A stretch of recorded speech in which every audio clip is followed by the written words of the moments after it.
Vamos a hablar de lo que son los derechos humanos para servidores públicos, yéndonos específicamente al módulo uno, que es el origen de los derechos humanos. Vamos a hablar de que el origen de los derechos humanos se remonta o ha sido como resultado de la Segunda Guerra Mundial, ¿no? Todos conocemos qué ha pasado en la Segunda Guerra Mundial. Ha sido un conflicto mundial, ¿no? Donde son datos, en algunos hay unos datos, en otros datos. Específicamente tenemos un promedio de que ha habido 54 millones de muertos, 65 millones de heridos y 3 millones de desaparecidos, ¿no? Y los resultados han sido el tema del holocausto, que básicamente ha sido eh, que Alemania ha tratado de exterminar a los judíos. De la misma manera, a los gitanos y a otras poblaciones que consideraba inferiores, ¿no? Bajo el argumento o bajo el dicho de que ellos tenían ellos eran la raza superior desde entonces. De la misma manera, también hemos tenido lo que es el resultado de una migración de una población europea general, ¿no? Entonces, hay por el motivo de la guerra, la población europea ha migrado a diferentes lugares, incluso han llegado hasta lo que es Sudamérica, Argentina, etcétera. Hemos tenido cambios en la mentalidad y la visión del mundo, ¿no? Hasta antes de la Segunda Guerra Mundial, eh, pareciera que los países vivían independientemente en el planeta, ¿no? Tenían sus leyes, tenían sus normas. En algún lugar estaba prohibido casarse con una menor de edad, en algunos lados estaba permitido, y así sucesivamente, ¿no? En estos casos todavía también tenemos estas diferencias, ¿no? Ahora bien, posterior a la Segunda Guerra Mundial, se ha visto, ¿no? Todo lo que habíamos comentado, los millones de muertos, desaparecidos, ha habido exterminios de poblaciones enteras. Se ha tratado de matar de la peor manera a la población judía. Entonces, una vez concluida la Segunda Guerra Mundial, los países que han participado de esta Segunda Guerra Mundial, aprovechando una reunión, crean lo que son las Naciones Unidas, la Organización de las Naciones Unidas, con el fin de poder implementar un conjunto de derechos, ¿no? Porque se ha visto que en la Segunda Guerra Mundial se ha violado multitud de derechos. Se han matado mujeres, ancianos, niños, embarazadas, etcétera, etcétera, ¿no? Entonces, seguramente han debido ver películas referidas a este tema. Entonces, ya con la Organización de las Naciones Unidas, se trata de crear un conjunto de normas y leyes que se puedan aplicar en todo el mundo, ¿no? Es así que en 1945, con la consigna de nosotros, la gente de las Naciones Unidas, estamos decididos a proteger las generaciones venideras del azote de la guerra, se crea la Organización de Naciones Unidas y con ella la Declaración Universal de Derechos Humanos, ¿no? Es la primera instancia donde la esposa del entonces presidente de Estados Unidos, Eleanor Roosevelt, impulsa el desarrollo de esta normativa, ¿no? De los derechos o de la Declaración Universal de los Derechos Humanos, el cual ha sido promulgada en 1948 con 30 artículos que brindan, o sea, son derechos que se debería de tener en todo el mundo, ¿no? Es así que ya se inicia la firma de este tratado, pero la firma de este tratado es voluntario, ¿no? ¿Qué quiere decir esto? Que los Estados miembros deciden si firman o no firman. En este caso, la mayoría de los estados han firmado para que esta declaración se pueda aplicar en los diferentes países del mundo, ¿no? Ahora bien, esta Declaración Universal de Derechos Humanos está elaborada por representantes de todas las regiones del mundo, de diferentes antecedentes jurídicos y culturales. Ha sido promulgada en París. Es un ideal que todos los pueblos y naciones del mundo deben de tener y deben de aplicar en sus estados libres. Se considera que la libertad, la justicia y la paz en el mundo tienen por base el reconocimiento de la dignidad intrínseca y de los derechos iguales y inalienables para todos. ¿Qué quiere decir esto? Que nos fundamentamos en lo que es la libertad del ser humano, la justicia y la paz en todo el mundo. ¿Para qué? Para que no se pueda repetir las atrocidades que se ha vivido en la Segunda Guerra Mundial.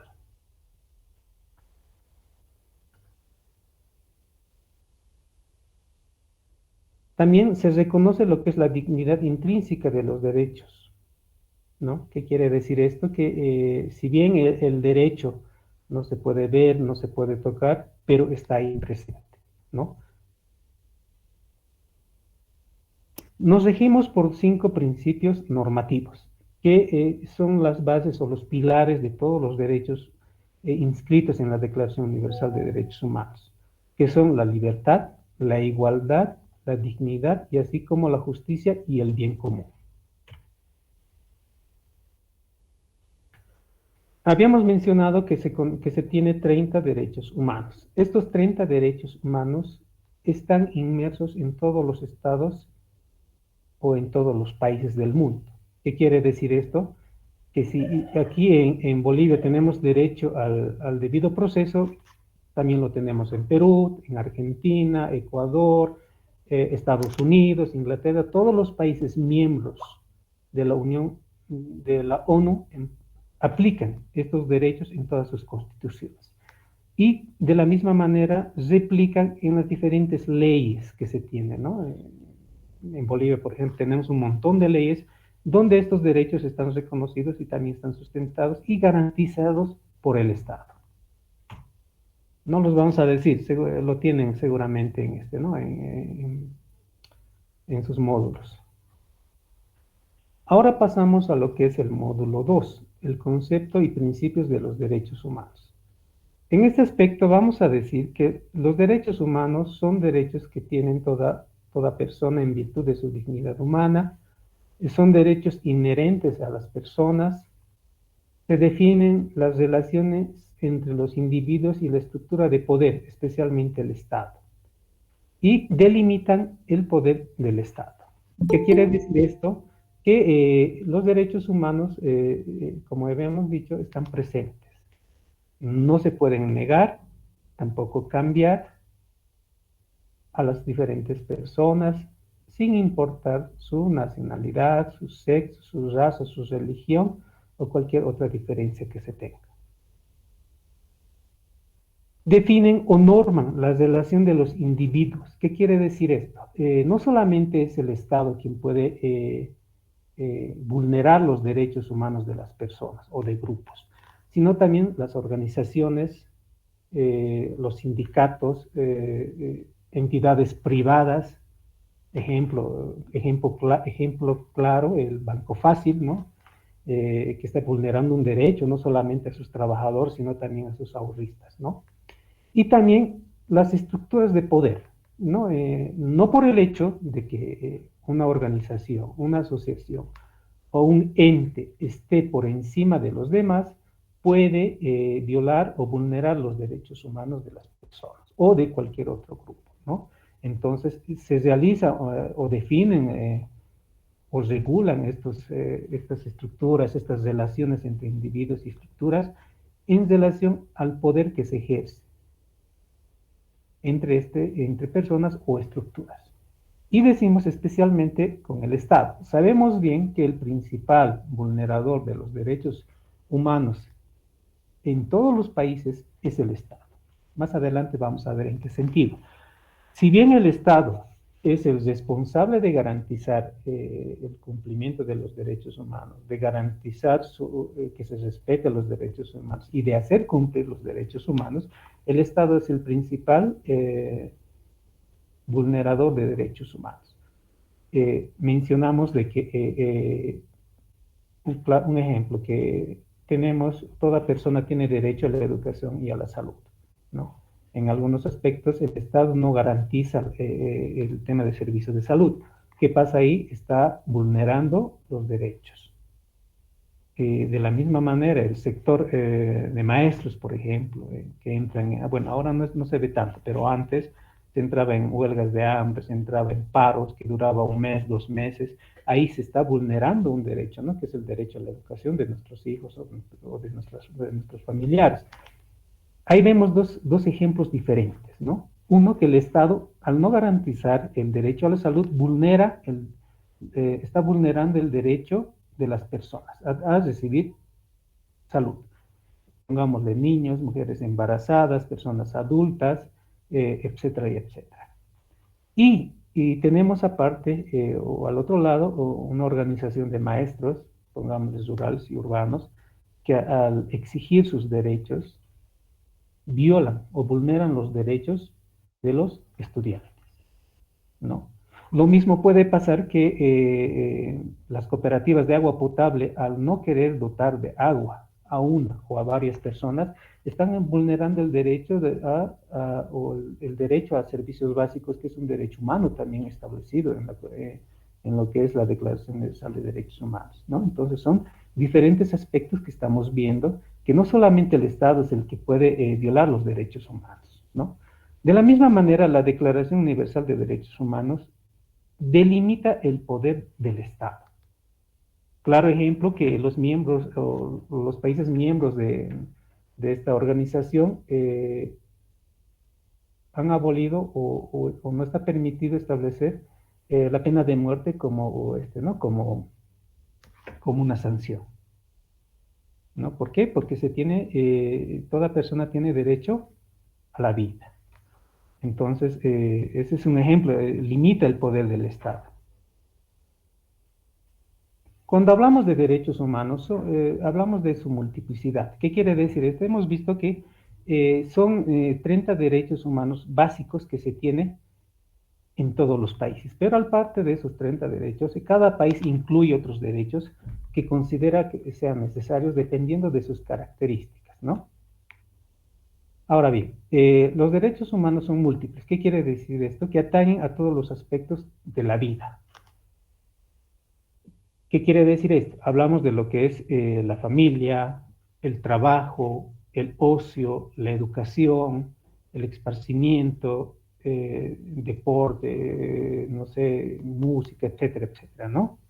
También dice que comprenden no solo los derechos civiles, que más adelante vamos a ver, sino que también contemplan los derechos políticos, económicos, sociales y culturales, sino también los derechos colectivos de los pueblos. Cuando hablamos de derechos civiles,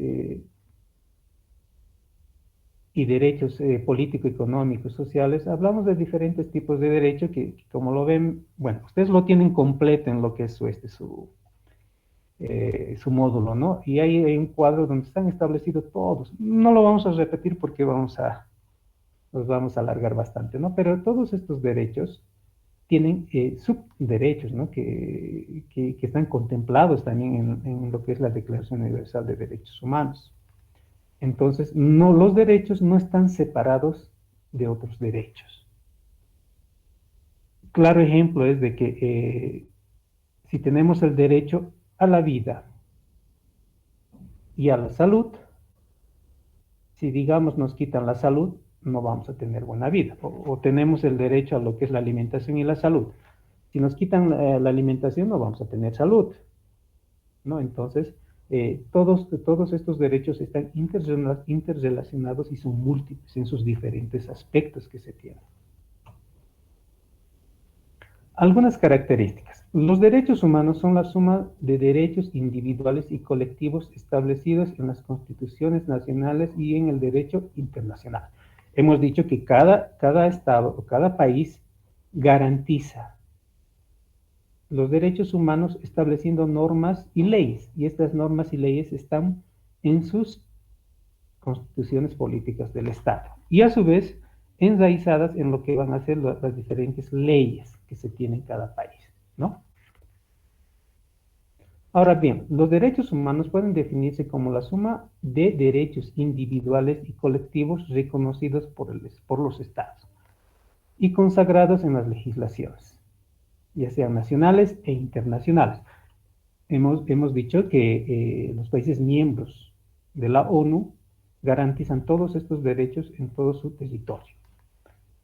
Y si este es el caso, entonces, tanto en Bolivia como en Ecuador y otros países del norte, Estados Unidos, Inglaterra, son los mismos derechos que se nos van a garantizar. Los gobiernos tienen la obligación de respetar y proteger y cumplir los derechos humanos, ¿no? Tienen que, en este aspecto hablamos de lo que es de garantizar lo que es la educación, la salud, el bienestar, la seguridad y otros más que seguramente lo hemos visto, ¿no? Es responsabilidad del Estado de poder garantizar el cumplimiento de los derechos humanos. Tenemos un principio básico de derechos humanos que son inalienables. ¿Qué quiere decir? Ninguna persona puede ser despojada de sus derechos humanos salvo haya circunstancias legales claramente definidas, ¿no? Hemos dicho que la Constitución Política del Estado garantiza la igualdad. En este caso, nadie, ni tanto organizaciones privadas, ni organizaciones, ni el Estado puede despojar de los derechos a ningún individuo, ya sea por raza, etnia, religión, y etcétera, etcétera, ¿no? Todos estos derechos están garantizados y deben de ser garantizados. Ahora, cuando hablamos de lo que son, salvo circunstancias legales claramente establecidas, hablamos de procesos ya sean civiles o sean penales, ¿no? En el caso, todos tenemos el derecho a la libertad, pero en el caso de que hayamos matado a alguien y se nos haya juzgado y tengamos una condena, obviamente nos vamos a ir a la cárcel, ¿no? Entonces, es en estos casos donde el tema de los derechos humanos tiene un paréntesis, ¿no? Salvo haya circunstancias legales, se le puede privar de un derecho. Los derechos humanos son universales. ¿Qué quiere decir esto? Que todos los Estados miembros y pueblos de la ONU garantizan estos derechos en su nación, tanto para sus ciudadanos y para los ciudadanos del mundo. ¿Qué quiere decir esto? A los ciudadanos de otros países. El derecho a la igualdad y la prohibición de la discriminación es un aspecto bastante discutido y bastante polémico, no solamente en nuestro país, sino también en otros países. Referido a lo que es en los tratados internacionales y regionales de derechos humanos de los países, el derecho a la igualdad obliga a los estados a velar por los derechos humanos sin discriminación. ¿Qué quiere decir esto? Que todas las personas son iguales, sin importar su estatus social, sin importar su raza, cultura, religión o creencia. Ahora bien, cuando hablamos de discriminación, no solamente estamos hablando de lo que es la distinción o exclusión. ¿Qué es la discriminación? Bueno, el de poder negarle a alguien por su condición, ¿no? O por algún aspecto, o poder insultar y todo lo demás. Pero nos dice la Declaración Universal de Derechos Humanos que no solamente es la exclusión o restricción a estas personas por algún aspecto, sino también la preferencia de algunos grupos o de algunas personas en ciertos aspectos. Claro ejemplo, podemos decir, a ver, en la alcaldía de Cochabamba, ¿no? ¿Cómo era antes? Tenemos que pavimentar todas las calles de la zona norte. ¿Por qué? Porque en la zona norte vive la clase alta de Cochabamba, ¿no? Ahí viven los que tienen plata, entonces tenemos que pavimentar sus calles. Y los de la zona sur, no, los de la zona sur que esperen todavía, ¿no? Entonces, estamos dando una preferencia a un grupo o a ciertos grupos en virtud de su estatus económico o su estatus social. Lo mismo en el tema de servicio de agua, ¿no? Entonces, hace 5 años que recién la zona sur está, incluso ahora todavía no se tiene mucho, ¿no? Pero se está aumentando en el tema de lo que es la extensión de la red de agua potable. Entonces, como podemos ver, no solamente es la exclusión, sino también la preferencia. Y como funcionarios públicos, a veces cometemos el error de poder discriminar, ya sea excluyendo o tal vez dando preferencia, ¿no?, a algunos sectores o a algunas personas, lo cual no debe de ser así. Cuando hablamos de la diferencia de los hechos, se puede justificar la diferencia ante la ley. Cuando hablamos de este aspecto, hablamos de que en algunos aspectos está permitido el tema de preferencia, ¿no? No es la distinción constituye, no toda distinción constituye discriminación. Ejemplo, cuando estamos en una institución pública, se tiene, o se debe de tener preferencia a qué sectores. A ver, vamos a preguntar a una persona o a alguien voluntario para poder responder.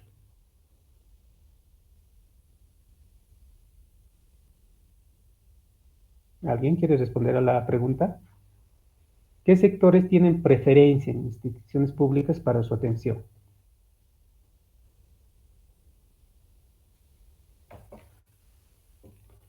A ver, Jesús López, ¿está en sala? Sí, Lice. ¿Cómo está Jesús? La consulta. ¿A qué sectores se da preferencia en la atención en las instituciones públicas? Nosotros como alcaldía, ¿a quiénes debemos darle preferencia en su atención? Se debe dar más preferencia a los que requieren servicios básicos. Por ejemplo, hay todavía algunas zonas que están con ripio, con bastante polvo, baches, o sea, que no tienen servicios básicos de agua potable, incluso el internet mismo, ¿no? Por ejemplo, en mi zona no hay todavía internet y todos los servicios básicos aún nos faltan, no hay todavía un empedrado en nuestro TV, pero a ellos yo creo que se debiera dar preferencia más o menos, ¿no? Para que haya esa igualdad de desarrollo en las zonas y así para que sean más productivos cada zona que hay de cada municipio. Porque a veces sí, como usted decía, hay preferencias, ¿no? Y esas preferencias un poco nos retrasa y años y no mejora, entonces es un poco arriesgado para toda la población, ¿no? Por esto se enferman, o sea, con el polvo que levanta la movilidad, entonces se enferman, ¿no? De diferentes problemas los niños. Así tal vez sería, Lisa. Muchas gracias, muchas gracias. Sí, justamente, cuando hablamos de lo que son los derechos y hablamos de lo que, bueno, hablamos de lo que son derechos tanto para individuos y hablamos de derechos tanto para lo que son grupos, ¿no? O organizaciones. En este caso, el ejemplo que nos está dando el compañero es claramente que estamos hablando de grupos, ¿no? En la Constitución Política del Estado también establece que tenemos derecho a que los servicios básicos es un derecho humano. ¿Qué quiere decir esto? Que el Estado debe garantizar que estos derechos se implementen. Ahora bien, el compañero nos da el ejemplo de que algunas veces se excluye algunas zonas en este caso, ¿no? Y al excluir algunas zonas estamos excluyendo a un grupo, a la zona sur, ejemplo, ¿no? Y se da preferencia a otra zona. Cuando hablamos de personas individuales en lo que va a ser la distinción o la preferencia, eh, hablamos de que si bien le estamos dando preferencia, no estamos discriminando. Y en las instituciones públicas tenemos que dar preferencia a lo que son las mujeres embarazadas, las mujeres con niños, personas de la tercera edad, personas con algún tipo de discapacidad y o personas que tengan alguna dificultad física, ¿no? Que se hayan roto la pierna, que estén con muletas, etc. Entonces, como funcionarios públicos debemos de darle una atención preferencial individual a estas personas. Pero no por eso estamos discriminando a los demás, ¿no? O sea, hay una cola de 100 personas para pago de impuestos. Ahí resulta que hay una viejita de 90 años que apenas está ahí a la mitad de la cola, ¿no? Entonces, ¿qué hacemos? Le decimos, señora, por favor, pase, usted está primero. O una señora que está embarazada en su último mes, ya casi reventando la panza, y le decimos, no, pase, Pero de esta manera no estamos discriminando a los demás, ¿no? Sino que estamos haciendo una distinción y estamos dando preferencia a unas ciertas personas por su condición que se tiene, ¿no? Entonces, esta parte se tiene que entender muy bien, que el dar preferencia a algunos sectores no es que estamos discriminando a los demás, ¿no? Cuando dicen que todos, cuando decimos todos somos iguales y a todos se nos debe tratar igual, no es tanto así también, ¿no? Hay sectores que sí necesitan una distinción y necesitan un trato preferencial. Ahora, cuando pasamos a lo que son los instrumentos específicos para grupos determinados, eh, estamos hablando de poblaciones en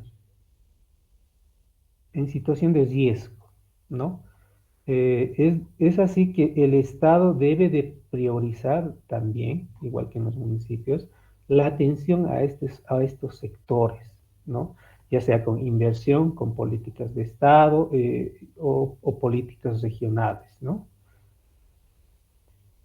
Los principios de igualdad, universalidad y no discriminación no son traba para ciertos grupos que necesitan una protección particular. Ya le hemos dicho, es una preferencia que se da por su condición. En este caso hablamos de mujeres, ya hablando a nivel nacional, ¿no? Mujeres, migrantes, personas en situación de calle, pueblos indígenas originarios, niños, niñas, personas con discapacidad, personas LGBT y refugiados, ¿no? Entonces el Estado debe brindar una distinción en la atención a estos grupos de personas. Cuando hablamos de medidas especiales temporales, hablamos con el fin de corregir los efectos a largo plazo de un tipo de discriminación que se haya dado en épocas anteriores. A ver, en esta parte, cuando decimos que es para corregir efectos a largo plazo de discriminación ejercida en épocas anteriores. Anteriormente sabemos bien que se discriminaba a la mujer en el aspecto de que las mujeres no pueden ingresar o no deberían de trabajar, tampoco deberían de estudiar y mucho menos trabajar, ¿no? Entonces, y este tipo de discriminación ha sido de mucho tiempo, ¿no? Entonces, no es hasta 1955 que en Bolivia se permite a las mujeres poder votar, ¿no? Ah, no, perdón, a partir del 52, de 1952 es que a las mujeres se les permite votar. Y es a partir de 1955 que se permite a las mujeres que puedan ser candidatas, ¿no? Entonces, este tipo de discriminación atada a lo que ha sido el machismo ha ido evolucionando en todo este tiempo hasta nuestros tiempos, ¿no? Es por eso que el Estado tiene políticas especiales que son teóricamente temporales que ayudan a las mujeres a que puedan ingresar a una fuente laboral, ¿no? Se tiene ayudas, se da un poco más de permisibilidad, si son madres se les da permiso 45 días antes, 45 días después. En el caso de las personas con discapacidad, obliga a las instituciones públicas a que tengan un porcentaje, creo que estamos hablando del 2% en instituciones menores de no sé cuántos, de 50 eh, funcionarios, creo, que deben de tener por lo menos una o dos personas con discapacidad trabajando. Entonces son normas que ayudan, porque siempre las personas con discapacidad se los ha discriminado y generalmente no se les aceptaba en los trabajos porque decían, no, estás en silla de ruedas, ¿cómo vas a venir a trabajar? Siempre vas a llegar tarde, siempre te va a pasar algo, ¿no? Entonces, son estas medidas especiales que garantizan o que ayudan a que estas personas o este tipo de personas, fruto de la discriminación de hace mucho tiempo, puedan ingresar a sectores laborales. No solamente en sectores laborales, también pueden ser sectores tal vez recreativos o otro tipo que el Estado considere necesario poder ayudar. Cuando hablamos de la democracia y de los derechos humanos,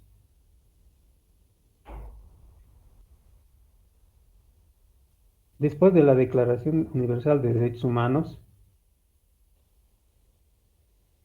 se incluyen en particular los derechos a la libertad de la expresión, asociación, reunión pacifica el derecho a participar en los asuntos públicos y en los aspectos de adoptación de decisiones y de los derechos del acceso a la justicia, ¿no? Entonces, es a partir de 1995 que se incorporan a lo que es la Declaración Universal sobre la democracia, ¿no? Sobre todo lo que tiene que ver a la democracia. Ya es un derecho de poder participar, el de poder reunirnos, el de poder discutir, el de poder protestar, ojo, pacíficamente, ¿no? Y adoptar decisiones, tanto poder participar de las decisiones. Estamos hablando, por ejemplo, de los referéndums, un ejemplo de poder participar de una decisión nacional, puede ser municipal, puede ser también departamental. El tema de los derechos humanos y la soberanía del Estado. Bueno, cuando hablamos de lo que es la soberanía del Estado, es un argumento que prohíbe la intromisión de otros países con diferentes tipos, ¿no? Tanto políticas, tanto prohibiciones, siendo así la responsabilidad de cada Estado el de poder velar el bienestar de sus pueblos y miembros. Un claro ejemplo es lo que pasa en Cuba, por ejemplo. Si bien Estados Unidos, ¿no?, está con las ganas de intervenir, igual que Venezuela, más claro en Venezuela, ¿no? Estados Unidos ha querido intervenir varias veces por el tema de la violación de derechos humanos que tiene el Estado contra su pueblo. Pero al ser miembro de la ONU no puede, ¿no? Siendo que este Estado tiene lo que es una soberanía y ellos son responsables de la decisión o la toma de decisión de las políticas para su Estado, o sea, para sus miembros. A no ser que haya unanimidad de la ONU o de los países miembros de la ONU que se autorice la intervención a este país por algún aspecto, ¿no? Entonces, la soberanía es que cada Estado es responsable de sus o de su pueblo. La responsabilidad de proteger. Cada Estado es responsable de proteger a su población del genocidio, crímenes de guerra y la depuración étnica y los crímenes de lesa humanidad. En este caso, cada Estado, vamos a poner el ejemplo de Irak, ¿no? Irak, en el periodo de Saddam Hussein, ha cometido genocidio, ha tenido crímenes de guerra, ha exterminado alrededor de tres etnias. Estamos hablando, no sé si estoy equivocado, algo de 3 o de 2 millones de personas que han matado, ¿no? Cuando hablamos de etnia, estamos hablando de que eran de otra tribu, ¿no? Ejemplo, similar a lo que son los quechuas y aymaras, ¿no? Es como si los aymaras o los quechuas habrían exterminado a todos los quechuas o a todos los aymaras. Más o menos ese es el ejemplo. Entonces, la Declaración Universal de Derechos Humanos exige y norma que el Estado tiene la responsabilidad de proteger a sus ciudadanos de todos estos aspectos. Y tenemos 3 pilares fundamentales, que uno que es la responsabilidad de proteger, que es netamente le incumbe al Estado, mediante sus aparatos, que serían las Fuerzas Armadas y la policía, ¿no? Otro pilar tenemos la asistencia internacional y formación de capacidad. En este aspecto es cuando hay desastres naturales o hay guerra entre los Estados miembros, brinden asistencia humanitaria, ¿no? Pueden mandar médicos, pueden mandar cascos azules, pueden mandar víveres, pueden mandar vacunas. En este último, por ejemplo, se ha tenido asistencia internacional con los países más pobres que no podían comprar vacunas para el tema del COVID, ¿no? Para su población. Nos han mandado medicamentos, han mandado respiradores, han mandado jeringas, agujas, etcétera, etcétera, ¿no? Entonces, esto también es una responsabilidad de todos los estados. Otro pilar que tenemos que es la respuesta oportuna y decisiva, es referente a lo que son crímenes de lesa humanidad, lo que se ha hecho en Irak, ¿no? Entonces la ONU ha autorizado la intervención de Estados Unidos a Irak, y bueno, se ha tenido la guerra de Irak, ¿no? Y sabemos cómo ha terminado. Pero esto en el sentido de que ha habido una violación masiva de derechos humanos en ese país. Aunque obviamente se ha tenido otro tipo de intereses, ¿no? Entonces, tampoco vamos a negar esto.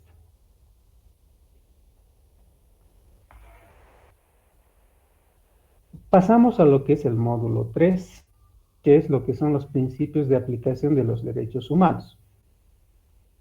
Los principios que tenemos son de progresividad y no regresividad. ¿Qué quiere decir esto? Que los derechos tanto económicos, sociales y culturales se encuentran completamente contemplados en el artículo 26 de la Convención sobre los Derechos Humanos. Cuando hablamos de lo que es la progresividad, ¿qué quiere decir esto? De que los derechos deben de ser progresivos, que deben de seguir mejorando cada día, ¿no? Si hoy día tenemos el seguro Juana Zurduy, que es el seguro para las mujeres embarazadas y niños menores de 5 años, ¿no? Pero luego tenemos otro seguro más, que es el SUS, el Seguro Universal de Salud, que es para todas las personas.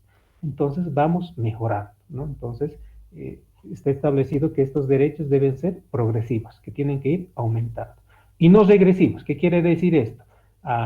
Como ya si tenemos ya el bono Juana Zurduy o el seguro Juana Zurduy, si no me equivoco, ya tenemos esto y implementamos el SUS, el Seguro Universal de Salud, entonces ya no necesitamos el Juana Zurduy, lo quitaremos, ¿no? No. Si ya se ha dado un derecho, no se lo puede quitar o eliminar. Entonces, ese es el principio de no regresividad o irreversibilidad, ¿no?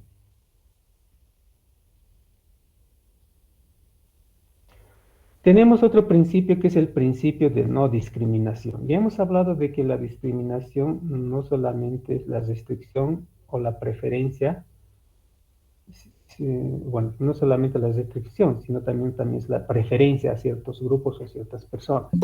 En este caso establecemos que todas las personas deben de ser tratadas por igual y sin discriminación, ¿no? Vamos a admitir a los compañeros. Basadas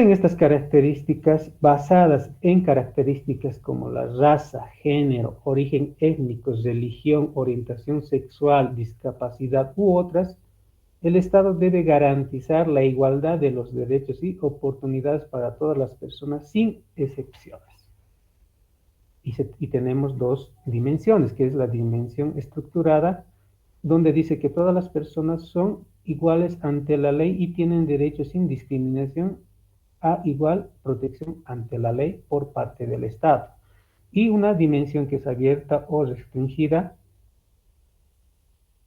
que dice que la segunda dimensión estructural de una norma de igual o no discriminación que afecta su alcance se refiere a si la norma es abierta o restringida. Cuando hablamos de que si la norma es abierta o restringida, cuando decimos que todas las personas son iguales por esto que habíamos leído anteriormente, que está subrayado, cuando es restringida, abierta, cuando es restringida hablamos de todos esos aspectos, pero cuando es abierta puede ser otros aspectos, ¿no? Porque si hablamos de diferentes países, cada país tiene sus particularidades y sus diferencias a diferencia de otros países o de otras culturas. Y claro ejemplo, entre lo que son las religiones católicas y las religiones musulmanas tenemos mucha diferencia, ¿no? Entonces, hay cosas que en los países que son de religión católica o cristiana, hay cosas que sí se permiten, cosas que no, pero en las que son de musulmanes no es así, ¿no? Son algunas cosas que están más abiertas. Claro ejemplo, el matrimonio con menores de edad. Ahora bien, en nuestro país, ¿cómo garantizamos el principio de no discriminación? Muy al margen de estar establecido en lo que es la Constitución Política del Estado, lo tenemos como norma con la Ley 045, que es contra el racismo y toda forma de discriminación, donde se garantiza la igualdad de las personas con todas las demás personas, ¿no? Es así que esta ley marca lo que son las normas y los procedimientos en caso de discriminación. Ahora pasamos a lo que va a ser el módulo 4, que es la clasificación de los derechos humanos, ¿no? Esto seguramente ustedes también lo han visto. que tenemos lo que es en la clasificación, tenemos lo que son los derechos civiles y políticos, que son los que protegen las libertades del individuo de su vulneración por parte de los gobiernos, organizaciones sociales e individuos privados, que tienen que garantizar la integridad física y mental de las personas, su vida y su seguridad, la protección de toda forma de discriminación, ¿no? Incluye también el derecho a una tutela judicial efectiva para tanto niños o menores de edad. Tenemos lo que es el derecho a la vida, que básicamente es más fundamental y no poder ser derogado ni siquiera en tiempos de guerra, ¿no? ¿Esto qué quiere decir? Que este principio, este derecho universal tiene que estar presente en todo momento. Eh, Hemos hablado anteriormente de que en algunos países existe el tema de lo que es los conflictos internos, los conflictos externos. Entonces, a raíz de esto no se puede negar, no se puede tampoco decir, no, ahora ya no tenemos este derecho, sino que también se establecen normas que puedan proteger este tipo o estos tipos de derecho. Dice, Dígame. dice, buenas noches, perdón que te interrumpa. La pantalla solo aparece en la diapositiva 1, no está avanzando. Ya, denme un minutito, por favor. Ya vamos a...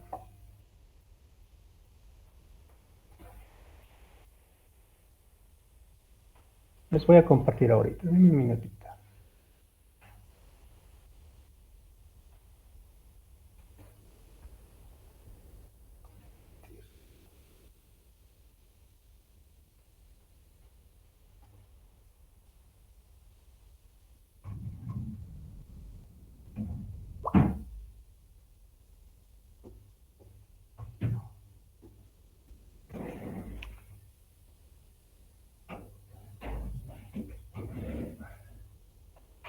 Todavía no se puede, ¿no? A ver, esto vamos a probar.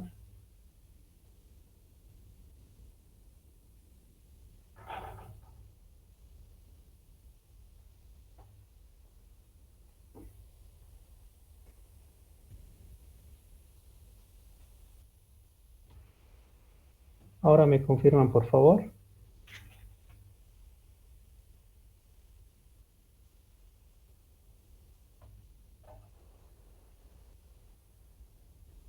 Sí, se ve, está en la diapositiva número 14.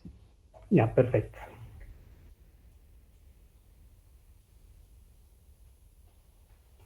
Y ahora pasamos a lo que es otro principio que tenemos, que es el principio a la no tortura y a los tratos o penas crueles, inhumanos o degradantes.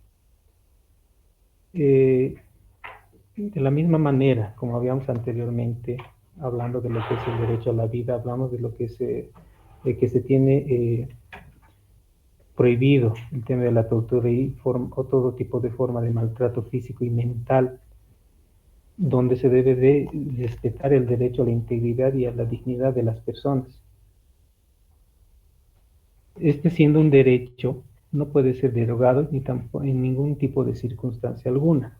Y el Estado debe de garantizar que se pueda respetar este derecho, tanto en centros penitenciarios, en centros de acogida, o en centros, por ejemplo, en todo tipo de centros donde se brinde asistencia, estamos hablando de hogares, y etcétera, ¿no? No puede existir este tipo de violación, este tipo de derecho. El Estado debe de garantizar de que este derecho se cumpla. Y en este caso también la Defensoría del Pueblo tiene, ¿no?, una instancia que vela en el tema de lo que es la protección de este tipo de derecho. Como anteriormente les había mencionado,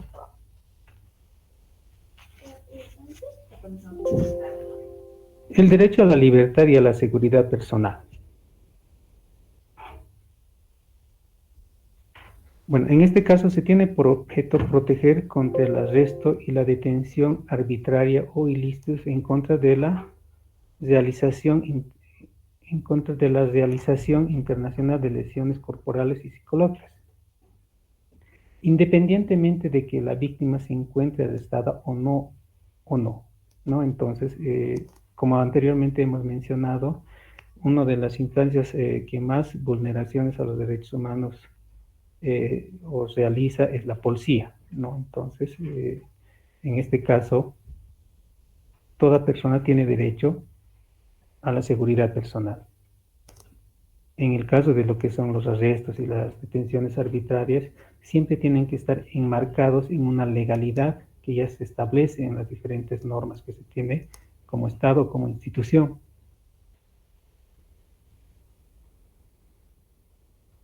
La administración de justicia y el derecho a un juicio imparcial. Referente a lo que es el derecho humano, requiere de garantías procesales, que están garantizadas en el artículo 6 y 11 de la Declaración Universal de Derechos Humanos. La igualdad ante la ley y los tribunales significa que las leyes no deben ser discriminatorias y que los jueces y los funcionarios no deben de cumplir la ley de forma discriminatoria, ¿no? Entonces, en este caso también vemos lo referente a la igualdad, ¿no? Entre personas, que todos deben de tener la garantía de poder tener un juicio imparcial y con el debido procedimiento. En el caso de que las personas no tengan las posibilidades de poder contratar a un abogado, por ejemplo, se designa a uno de oficio para que pueda hacer la defensa de estas personas.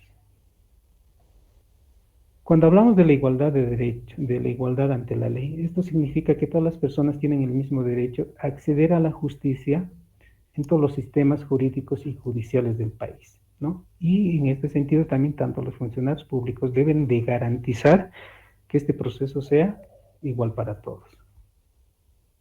¿Me confirman si está cambiando, por favor? Vamos a No, dice, no está cambiando. Ya, ahora sí.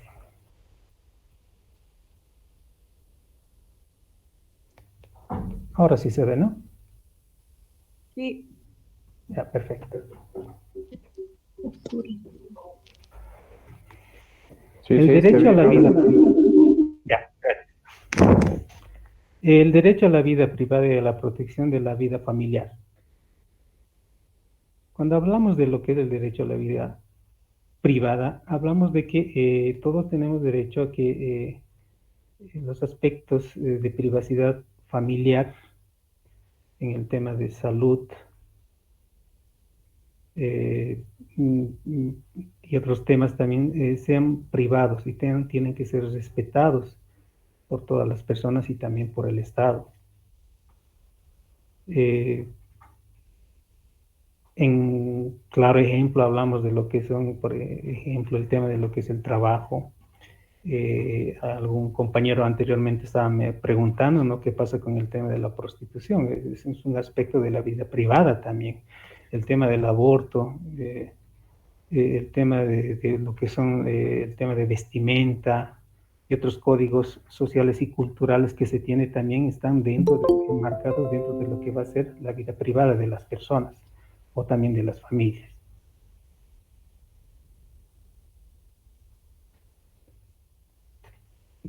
Hablamos también de lo que es la libertad de la circulación, que toda persona es libre de poder circular en todo lo que es el territorio nacional, salvo tengamos algunas restricciones que estén previstas en la ley, ¿no? Ya anteriormente habíamos hablado de que en el caso de que se tenga algún proceso y se tenga una orden de aprehensión, entonces estos aspectos tal vez no se cumpla a totalidad, pero si no fuese así, entonces todas las personas tenemos derecho a poder transitar libremente.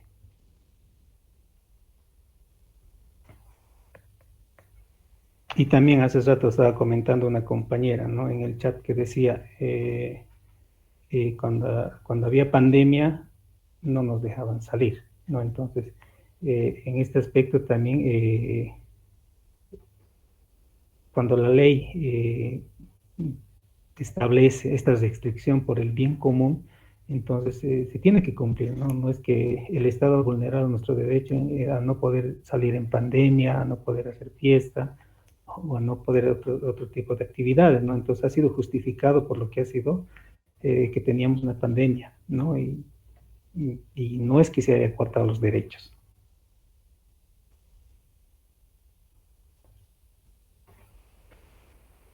Tenemos también lo que es la libertad de pensamiento, conciencia y religión. Bueno, toda persona tiene el derecho de poder expresar sus pensamientos, el tema de poder expresar su religión.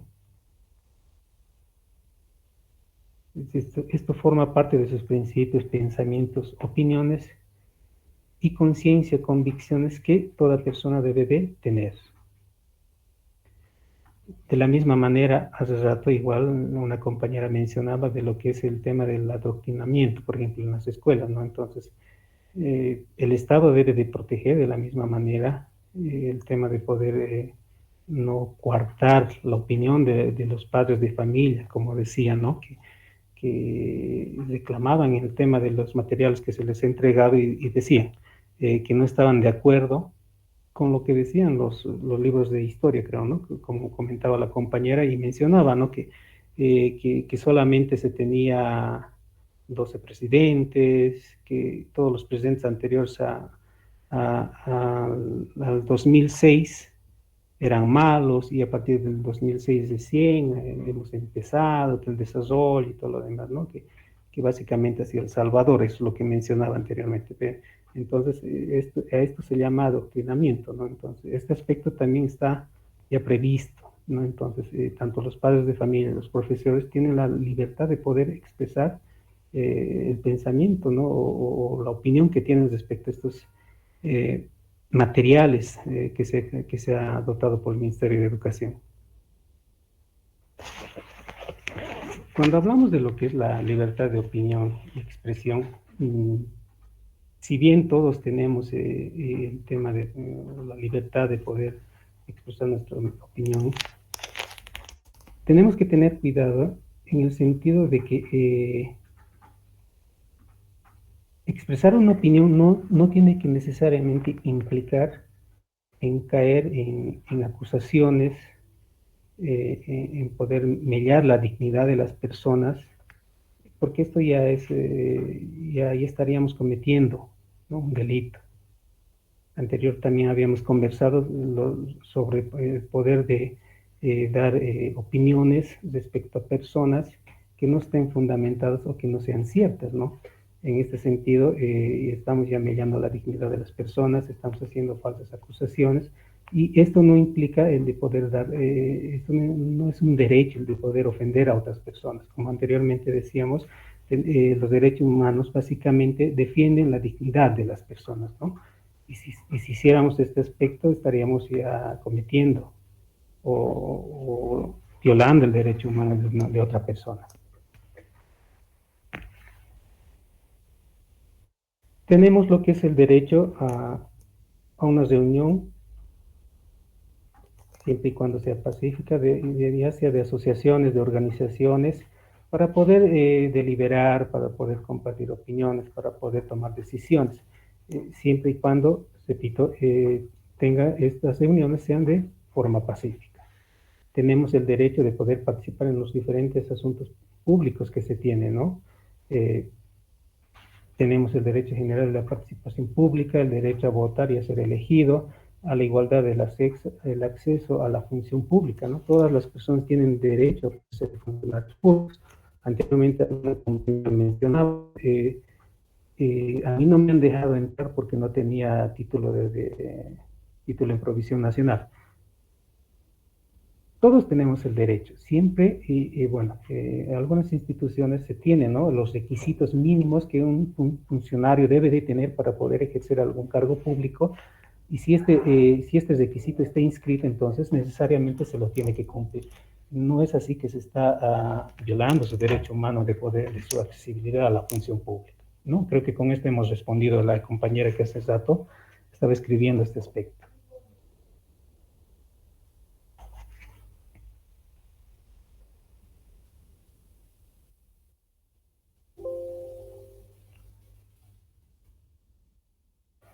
Tenemos lo que son los derechos económicos, sociales y culturales, que en el lugar de trabajo, la seguridad social y la vida familiar, la participación en la vida cultural y el acceso a la vivienda, alimentos y agua, saneamiento y a la atención sanitaria y a la educación.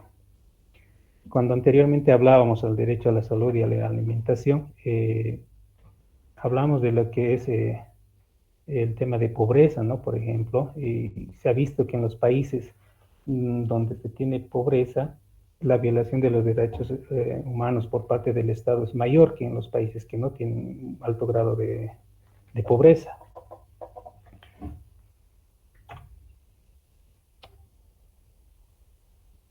El derecho al desarrollo. Todo ser humano y todos los pueblos están facultados para participar en un desarrollo económico, social, cultural y político. Es así que se debe de contribuir a este desarrollo en la creación de diferentes o delimitación de políticas de Estado que ayuden no solamente a las personas individuales a poder desarrollar este derecho, sino también en los diferentes grupos y organizaciones que se tienen, ¿no? En el Estado. El Estado debe de garantizar políticas, debe de garantizar inversión para que se pueda tener este desarrollo. Cuando hablamos del derecho al desarrollo, hablamos como un derecho individual, como también un derecho colectivo, ¿no? Hablando de lo que es la seguridad social, el Estado también debe de garantizar lo que es la seguridad social para todos sus miembros, para cualquier eventualidad que pueda surgir, ¿no? Para las personas, ¿no? En caso de poder estar en peligro, en la capacidad de una persona para poder obtener ingresos y poder mantener el nivel de vida adecuado para su familia.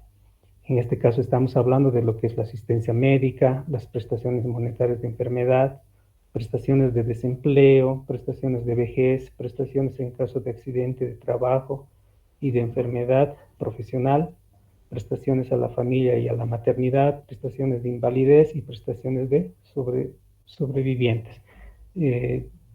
Referente a lo que es cada país establece diferentes prestaciones, ¿no? No en todos los países son iguales. En el caso de Bolivia tenemos lo que es adulto mayor, tenemos discapacidad, tenemos el tema de maternidad y a los menores de 5 años, ¿no? Y por último tenemos el tema de lo que es el SUS, que es el Seguro Universal de Salud. En lo referente a lo que es el trabajo y los derechos laborales, estamos hablando primordialmente, protege primordialmente a las personas contra la exclusión de la economía y los desempleados contra el aislamiento social, ¿no? La libre elección del trabajo y la provisión del trabajo forzoso. También proporciona la legislación laboral a todas las áreas de la economía, incluidos los sectores domésticos y agrícola. El Estado debe velar para que se establezcan programas de orientación y capacitación técnica profesional gratuitos, ya sean sectores técnicos o sectores profesionales. El derecho a un nivel de vida adecuado. Cuando hablamos de este tipo de derecho, hablamos de lo que es básicamente la alimentación, la vestimenta y la vivienda, ¿no? Cuando hablamos de lo que es que este tipo de derecho debe mejorar continuamente las condiciones de vida de las personas. El derecho a una adecuada alimentación, el derecho a una adecuada vestimenta, el derecho a una vivienda y el derecho a la salud.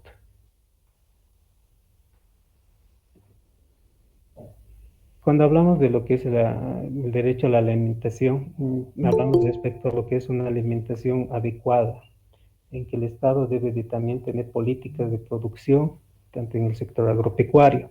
En políticas de protección, por ejemplo, tenemos lo que es el NutriBebé para los niños recién nacidos y tenemos el Carmelo para que son las personas de la tercera edad. El derecho a la vivienda, la realización de sus elementos.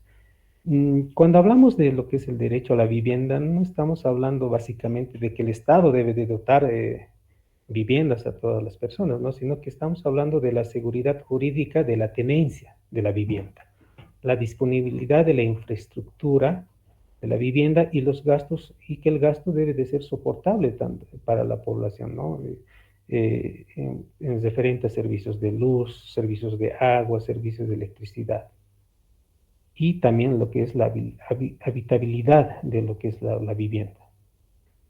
También hablamos de lo que va a ser la accesibilidad, la protección de las zonas o de la vivienda que el Estado deba de tener con las personas, ¿no? De que debe de garantizar una seguridad de la vivienda o del terreno para las personas, ¿no?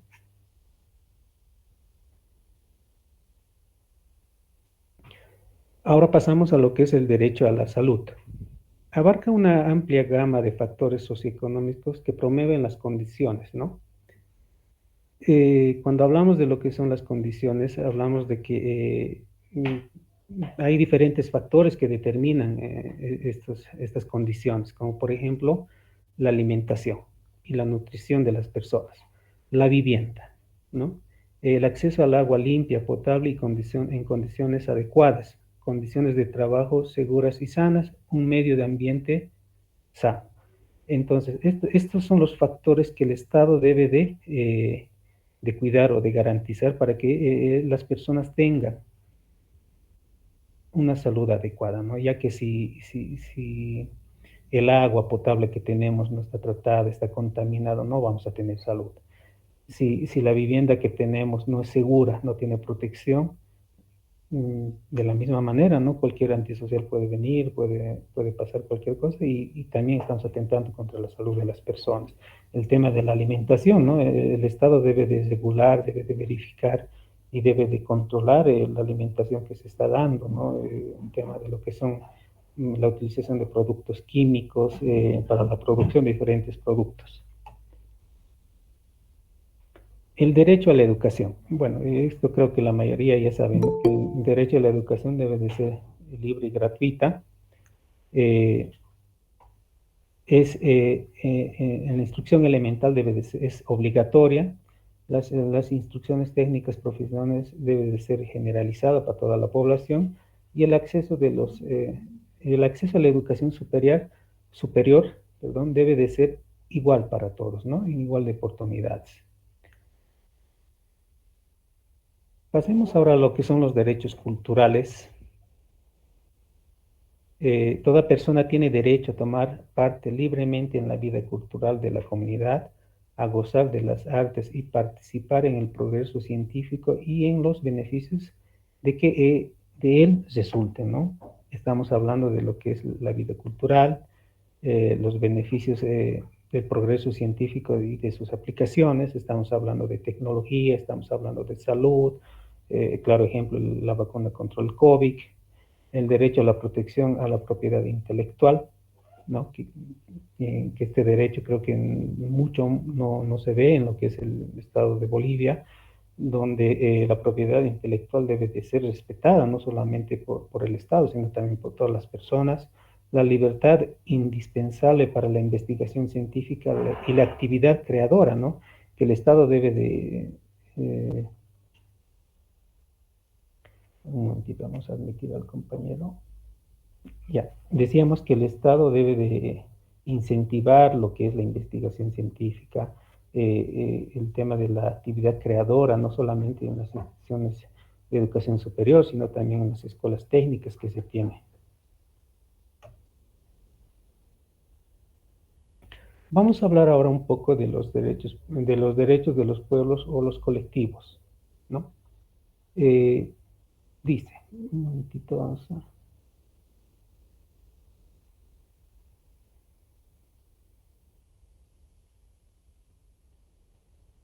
Ya. Cuando hablamos de los derechos o los colectivos, hablamos de promover el progreso social, la solidaridad de la comunidad internacional y elevar el nivel de vida de todos los pueblos del mundo. Entre estos derechos tenemos lo que es el derecho al medio ambiente sano, tenemos el derecho a la cooperación, el derecho a la solidaridad y el derecho a la paz y la seguridad.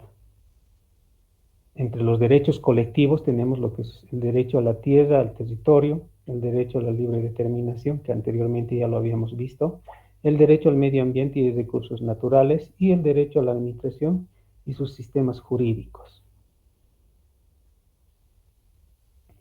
Ahora bien, ¿qué son los pueblos indígenas?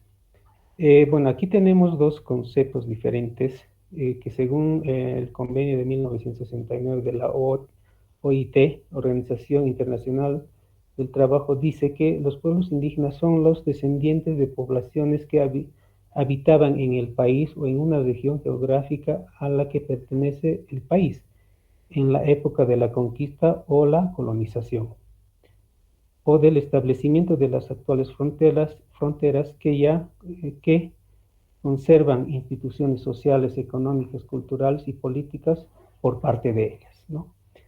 Y en Bolivia tenemos está la definición de que son grupos étnicos y culturales que tienen una presencia ancestral en el territorio boliviano y mantienen características distintas en términos de idioma, cultura, tradiciones y formas de organización social. En este aspecto vemos que básicamente los dos mencionan que son pueblos que han estado antes ya de lo que ha sido la colonia, antes de lo que ha sido la república, y que mantienen sus aspectos culturales, que mantienen su idioma y también en algunos aspectos mantienen lo que es sus organizaciones sociales, ¿no?